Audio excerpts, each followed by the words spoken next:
Hi, I'm Leila. Tell me, how much do you believe in the theory of the existence of your double? Rate it on a scale of 1 to 5 and write in the comments. I want to tell you the story of how I found a doppelganger, and honestly, I almost had to change my lifestyle because of her. How, for example, go to prison instead of her. In general, listen. A couple of years ago, my father and I moved to live in Napa, California. It was a small town. After my father and mother divorced, I stayed with my father because my mother went to live with her new husband and decided that they would have children of their own. To be honest, I wasn't even upset because I was always closer to my dad. We immediately decided to choose a city in this state, closer to Disneyland. My dad also liked to frolic and ride rides, which is how we fought off depression and stress every weekend. It was cool. Upon arrival, my dad got a job at a small local company, and I went to school. I was only a month away from the start of the school year, and I was terribly worried about new acquaintances and adventures. This month passed quickly. We didn't even notice, and then the school year started. At first, everything was cool, easy, and good. I endeared myself to a lot of guys. All spoke of me as a simple and kind girl. Dad was flattered. Well, then something happened that I would never have had in a bad dream. I was arrested. I was sitting in biology class when the local sheriff came in. He immediately called my name and told me to get up. I was handcuffed in front of everyone and taken down the hall to my car. My palms were sweating from fear. I didn't understand what was happening. No one said a word. I took one last look at my new friends and left. My father was invited to the station. He took off from work and we were given a whole interrogation. I was charged with assaulting a person, specifically a girl named Nastasio Claire. According to the sheriff, I attacked her at Disneyland last Thursday, allegedly because she took my place in the queue, for which I beat her unconscious. My father became very indignant and repeated that this is not true, but the police officer showed a photo. It was taken by the victim during the quarrel. I couldn't believe it, but it was me. There was a girl with my face, but her clothes were different. The police officer said that it was not just a girl, but the granddaughter of the former chief of the police department of the entire state. And her grandfather raised everyone's ears to find and punish them. I cried bitter tears because I knew that with such connections, it would be difficult for me to prove my innocence. But it really wasn't me. We told my father everything that happened that day. I was lucky that there was evidence. In the school attendance log and on that day, I received marks for an oral response in several subjects. My father hired a paid lawyer to investigate. I was temporarily allowed to go home. I told all my new friends, and Bruce, my classmate, said that he had already seen this girl somewhere. He remembered it.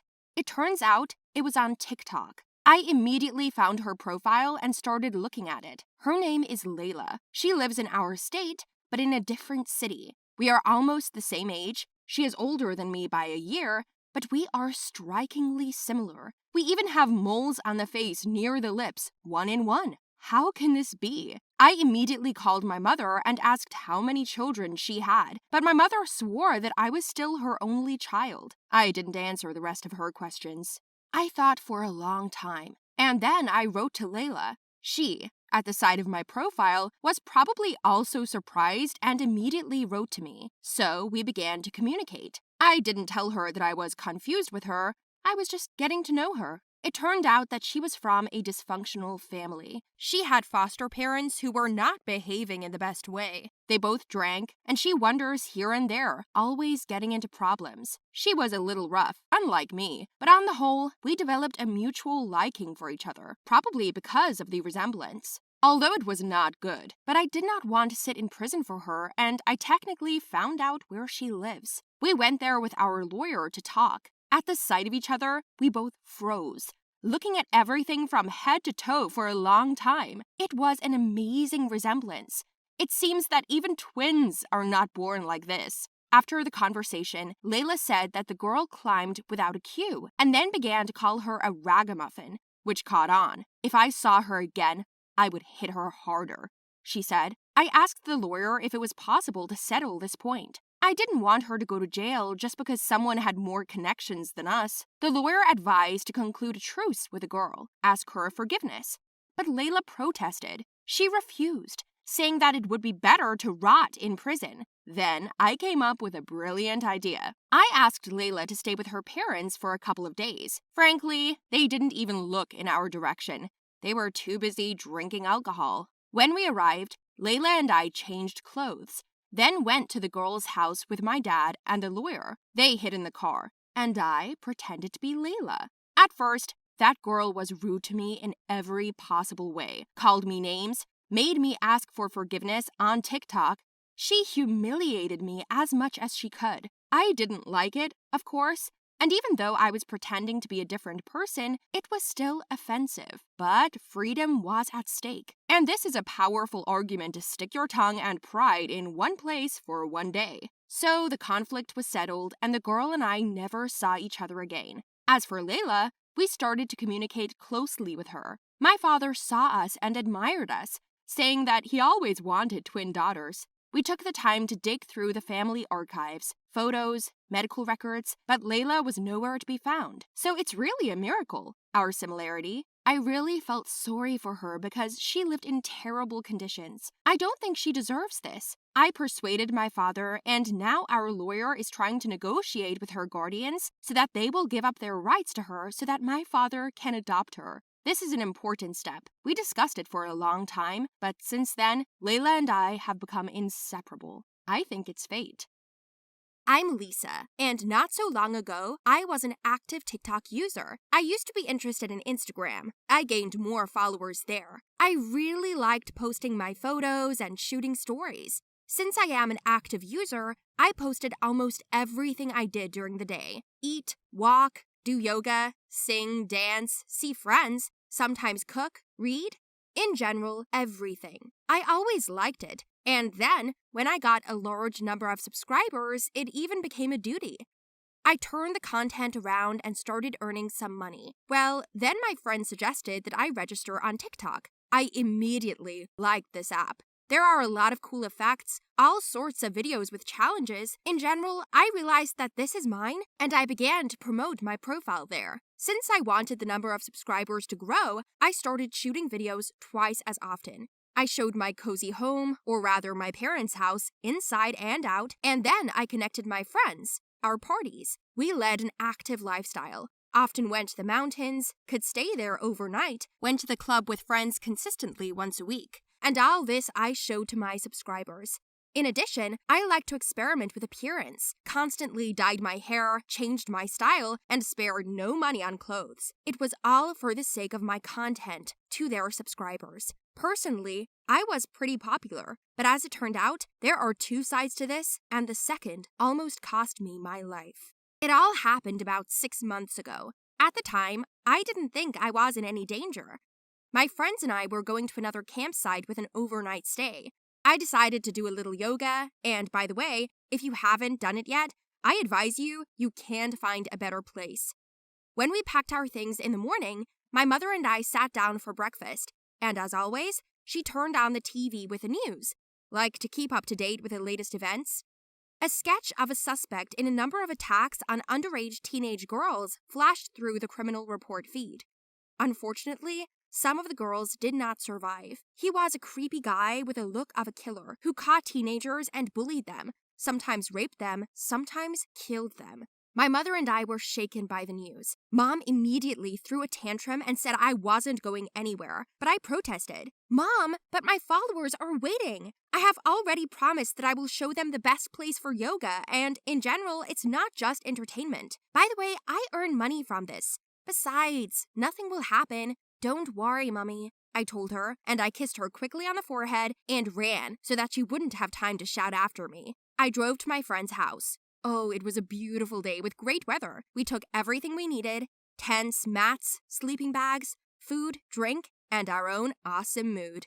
I, as promised, took a lot of videos about how to get to the right place. I immediately received a lot of comments and likes. The place was really fabulous, in the middle of the Rocky Mountains, near a river with clear, cold water. The girls and I chose a flat clearing in the shade and pitched our tents there. First of all, we started to meditate. The whole process, of course, I shot on video. After yoga, a light dinner, and after dark, we built a fire, covered ourselves with blankets, and I went live on Instagram. I answered questions, talked about the trip, myself and my friends, then recorded a new video by the fire and posted to TikTok. There were many comments, but only one caught my eye. It said, "See you soon." It didn't seem like anything, but I felt a little creeped out, remembering the morning news, and my skin crawled. The girls asked if everything was all right, but I didn't want to scare them, so I just said I was tired and wanted to sleep. We divided into pairs and lay down in our tents, 2 girls at a time. I fell asleep quickly. After all, sleeping in the fresh air, especially after a few hours of yoga, is a cool thing.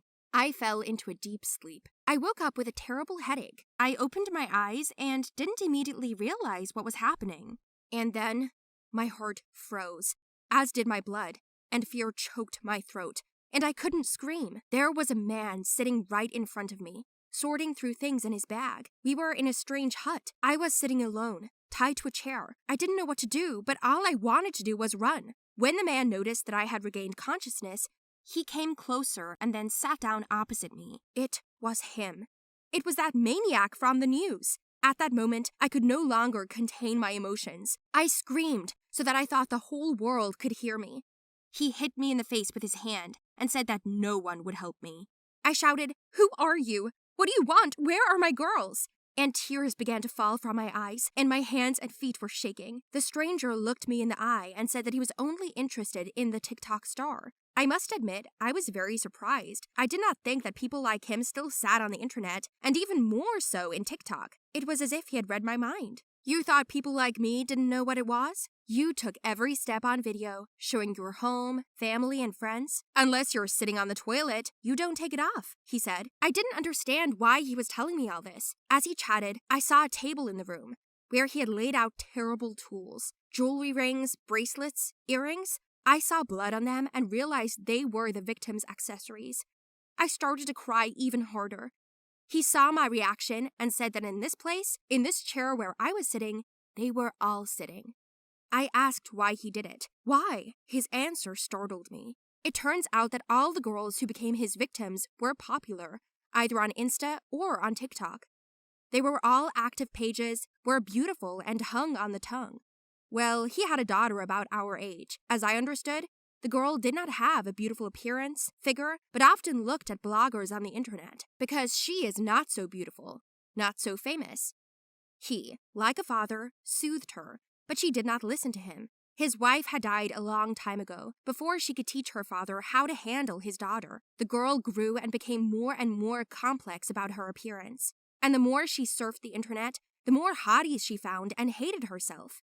And one day, when he came home, he saw his daughter lying on the floor. She scratched her face and killed herself. From that moment on, he started hating all bloggers. "Because of people like you, she's gone," he said in tears. I could see that he was in pain, and I tried to explain that it wasn't our fault, that I was sorry, but he wouldn't listen. He was preparing his table. I think he wanted to disfigure me like those girls. Then I figured it out and started talking to him. I suddenly remembered that I had a smartwatch on my hands. I felt a vibration and realized that my phone was somewhere nearby, because I saw my sleeping bag nearby. The phone was there. Apparently, he pulled me right out of the bag. I hit the SOS button and sent a signal to my mom and the police. Thanks to my videos, they found the place where we were, and the GPS-enabled determined my location, which my mother received. Meanwhile, I asked him more and more about his daughter and tried to calm him down. I was lucky that he was a vulnerable man, and the moment he came closer to me and touched my face, the door fell to the floor. It was broken into, and the police burst in. They tied his hands right away before he could hurt me. It turns out that my girls were asleep the whole time. He put them and me to sleep with something, and they didn't hear anything, and I didn't even wake up when he kidnapped me. Since then, I have been more careful in my actions and do not shoot everything in a row, especially when it comes to my personal life, home, and family.